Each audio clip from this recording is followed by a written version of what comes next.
So నీ దేహం అంటే ఏమనుకుంటున్నావు? నీ దేహం స్పిరిచువల్, నీ బాడీ స్పిరిచువల్.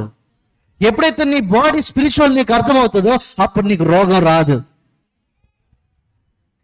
ఎప్పుడైతే నీ బాడీ స్పిరిచువల్ నీకు తెలుస్తుందో అప్పుడు అనవసరమైన విషయాలు నీ బాడీలోకి ఎంటర్ అవ్వలేవు. ఎందుకంటే ఆ దేహంలో నా దేవుడు సంచరిస్తున్నాడు కాబట్టి.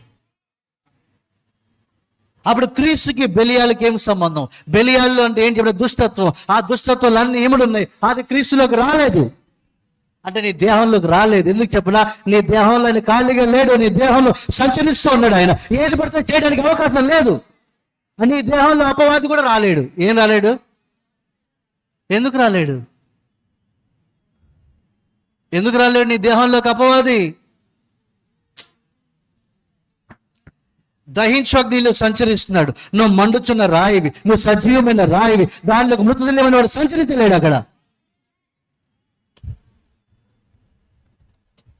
బట్ ఇంకా కొంతమంది అంటారు, అపవాది మా జీవితాన్ని గలిబిలి చేసేస్తున్నాడు. అంటే నువ్వు ఇంకా సరిగా నువ్వు అర్థం కాలే. నువ్వు ఆలయంగా అవ్వలేదు. ఇంకా ఏమవ్వలేదు? అవ్వలే ఆలయంగా నువ్వు. నీ బాడీ ఇంకా స్పిరిచువల్ అనే సంగతి, నీ బాడీ టెంపుల్ స్పిరిచువల్ అనే సంగతి ఇంకా అర్థం కాలే.